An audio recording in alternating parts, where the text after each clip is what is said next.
Hey guys, this is Spencer with EGM. I'm here with Matt Buchholtz, and we just got done playing a little bit of Quantum Break. We just finished Act 1, and so I guess to start off, what is Quantum Break? So Quantum Break is a game by Remedy Entertainment. Same people that brought you Alan Wake, Max Payne, and it continues in their tradition of like amazing storytelling. But this one is all about time. So you're playing as a character named Jack Joyce, and he's going to investigate basically a time machine, and you find out that you get all these, kind of time powers out of it. And it's all about stopping a corporation traveling, not back and forth through time, but like using time and breaks in time to achieve a better ending. Yeah, and the way they tell the story is really interesting. When you're going through the level, it's not just cutscenes that are telling you the story. There's also like really organic storytelling when you're going through. I realized I'm going through, and if you just pause at a window, you look out and the characters give commentary in a way that like other games have done that, but this has like a really interesting way of doing it. Well, yeah, like you were saying, there's a spot where you're running through and like it's real easy just to go door to door to door and like make this escape, and everything in the game is telling you that's what you should be doing. It's like, oh, these guys are coming after us, we need to get out of here now. But yeah, if you take your time and you look at something, like they'll actually start having a dialogue about it and talking about what they see. It's like, oh, the helicopter's coming in. They've really called in reinforcements. It's like, oh, like that's such a cool thing that didn't need to be in there, but I'm glad it is. Yeah, it kind of forces you to go slower, which is not something that in a shooter that you would do very often. Yeah. Which is something that I was surprised by about this game, is it is very much a shooter. The shooting feels great. The movement feels great.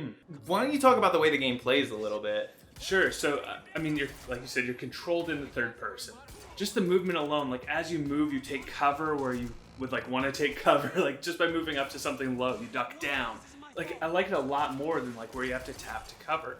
It just feels more organic. It feels more natural, and you're ducking, and then you can pop out and take shots. And the controls are really great. And like you hit when you think you should hit. It's not one of those ones where you're like, I'm really trying to aim. You kind of like move, and everything lines up the way that you feel it should, which is great. And then they start integrating your time powers, and then like everything changes. Yeah, that is something that I love. The game is, you can't play it like a regular shooter. You actually are pretty squishy and stuff, like even on the normal difficulty. And it forces you to use your time powers constantly. You're throwing out, you've got like this time stop power that stops time in a sphere that you can use against enemies, and then you've got these dashes that allow you to get from cover to cover, and you can also like shoulder into people, which is pretty great. If you dash into them, it like stops time because you're like moving faster than time, and so when you get there, like there's like a time pocket. I like your like breakdown of the science behind it. Like that's how it works. My name is Matt Buchholtz, PhD in quantum chronotime. The way that this game uses the word time is very interesting as well. It's very similar. I'm time doctor. Yeah, and like the way you go throughout the level and finding things, you can kind of view what's happened in the past by pressing the Y button. Yeah. And that's really an interesting way to, because so many games say like, press the up button to find your waypoint or whatever, but this kind of lends some storytelling mechanics to reminding you of what you're supposed to do at that moment. Right. I think it's really interesting. So the live action sections are something that I was kind of like on the fence about when I heard about it. It was kind of a weird choice to me. So what is that? I mean, it's an interesting idea because they're taking this, a very interactive medium. Video games, you're playing the hero, you're living it, and they're applying kind of a choose your own adventure mentality to it. So if you think of it as a cutscene, you're experiencing a 22-minute cutscene, which is it's a lot to like handle at once. Like you go from being very hands-on and doing all this action and this really quick fighting and revealing all these clues to a very passive, like, now I'm going to watch this TV show. And it's a really interesting kind of experience because I don't think I've ever done anything like that. Yeah. And so why don't you talk about, there's these junction moments, and that seems to be what kicks off the live action portions. Why don't you talk about that a little bit? All right. So what we've seen right now is all of Act 1, and that ended with this kind of junction moment where you're playing as actually the antagonist, which is a real turnaround. To the surprise. Yeah.